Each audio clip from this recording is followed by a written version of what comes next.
So I'll be giving the first talk for today. It's called Conjugate Builder for ADC, which we've acclimated to any drug conjugate instead of antibody drug conjugate. And you'll see what I mean as we go through the slides. So one of the things that has been coming along in recent years is the next generation of therapeutics. AstraZeneca has a really nice breakdown of the next generation on their website. I have the source below. And full disclosure, I took their screenshot from their website, but it really encapsulates the evolution of therapeutics that we've gone through in the drug discovery process. While small molecules still is an important factor in identifying new modalities for therapeutics, it has grown exponentially to include biologics. And this ranges from peptides, nucleotide-based therapeutics, antibodies, and cell-based therapeutics. With the explosion of this new generation of therapeutics, you have a little bit of a challenge in terms of informatics capabilities. So currently, many companies in R&D and drug discovery have legacy systems, either that they purchased early on or that they built themselves, homegrown systems. And it lands in either one or two specialties. The first is a chemistry-based legacy system, which can handle small molecules, because that's what the therapeutics were 10, 20 years ago. It's a relatively mature software system. A lot of companies have made very good products for it. But to this day, there are issues handling enhanced stereochemistry capabilities with these type of systems. As small molecules get more advanced, and as you strive to increase specificity over a kinase, for example, or minimize toxicity effects, you start to introduce often multiple stereocenters in a small molecule. And this presents a challenge for any software to try to handle this enhanced stereochemistry. On the other end, we have biologics-focused software. These are generally tend to be sequence-based, and for the most part, they only support natural amino acids and nucleotides. One of the challenges that we face is simply the integration between these two types of legacy systems. Oftentimes what we see is that they do not integrate well, and companies either need to purchase one or the other or both systems for their respective departments in chemistry and biology. On top of that, it also neglects the rise of the next generation of therapeutics, right? The macromolecules that we were discussing earlier in the slide before, your peptides, your oligonucleotides, your lipid nanoparticles. This is missing in the legacy systems for the R&D. So how do we solve for that? How do you bridge this gap? On the left side, you see the small molecules, which are represented here in a SMILE string or in a mole file, which is machine readable. And for biologics, they're typically represented as a letter sequence. So the solution here is Helm technology. Helm language. Helm is an acronym that stands for Hierarchical Editing Language of Macromolecules. Now, my colleague Scotty in the next talk is going to go in depth on Helm, so I won't go too in depth on what this means, as they'll do a much better job than I can. But I'll give you a quick preview on how we utilize Helm in our sketcher. Helm allows you to progressively build upon a small molecule represented by a single atom to a monomer, to a simple polymer, to a complex polymer. And you can see on the right-hand side, the machine-readable Helm language that is used to denote these types of more complex biologic structures. So Scotty's going to give a really nice talk after this one, going more in depth on Helm and the journey that we've had on molded Helm capabilities. But because of Helm, we're now able to create a conjugate build. And this is going to allow us to address the next generation of therapeutics. I'm going to talk now about our conjugate building capabilities. Before I do so, though, what are conjugates? In this screen, I have examples of 3 different types of conjugate system. A conjugate is essentially a combination of 2 or more entities that are usually connected by a linker. On the left-hand side, I have an example of an antibody drug conjugate, which has a cytotoxic payload or a drug that is connected to an antibody via a linker. And the idea here is that the antibody will attack a target cancer cell with a specific antigen, and it can deliver the payload or the warhead to destroy that cancer cell. Similarly, we have small molecule drug conjugates. The most popular ones nowadays are PROTACs. These utilize the E3 ligase system that our body can use to then degrade proteins. And it's the same concept. You have a drug payload, a linker system, and an E3 ligase. Same can be said for bi and trispecific antibodies. These have the same goal to target a specific cell or a specific entity, but they're made up of different components with different entities.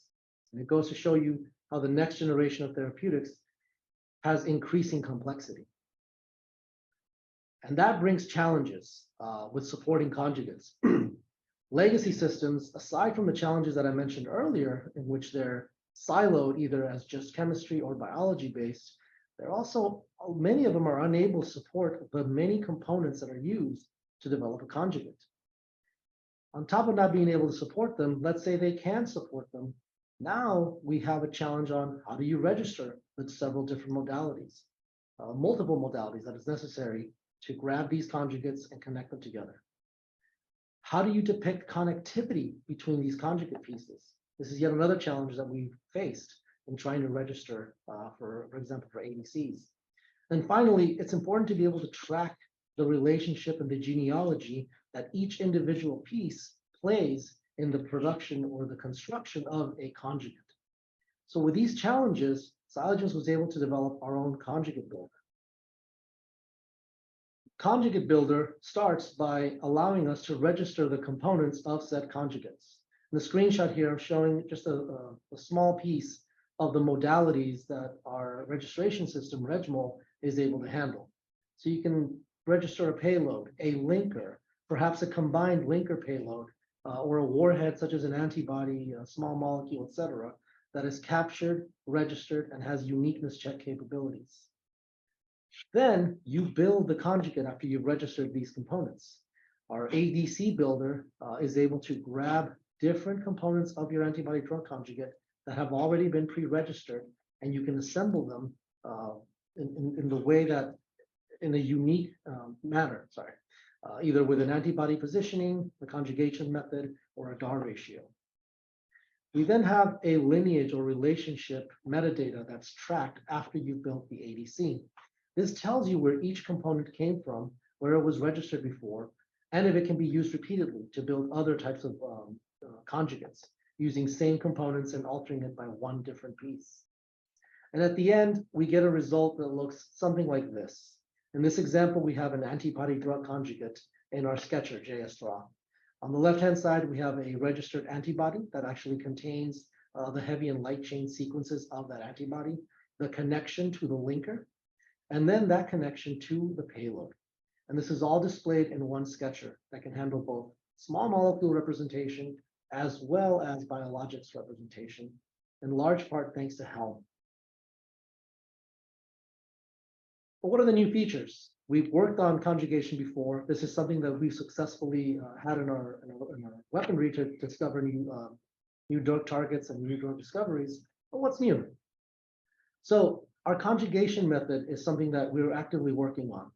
This allows us to connect components based on a predefined business rule set. So you can say all these antibodies are connected to a cysteine or perhaps to a lysine by an amide coupling. In the past, the user would have to individually connect each piece to the either the linker or to the payload. So what this is allowing us to do, the conjugation method, it allows us to automate conjugate building. And it facilitates, for example, bulk registration. Imagine if you have 100 ADCs you'd like to register, the pain point of having to manually connect each antibody drug conjugate in the registration system for final registration and uniqueness check. With the conjugation method, you can upload batches of ADCs that have specific methods of conjugation. So it facilitates automation. Another new feature is our multi-payload ADC capability that we're working on. So over here, I have an example, a pictorial example of a multi-payload antibody drug conjugate. In this example, we have two different payloads with different DAR ratios. In this case, we have two MMAEs and then an MMAF payload attached to an antibody. What we're working on is being able to support dual or multi-payload antibody drug conjugates that also supports uniqueness checks, can identify the connection point, and display the DAR ratio of more than one payload. And down here, I have an example of what we're working on trying to support multi-payload ADCs.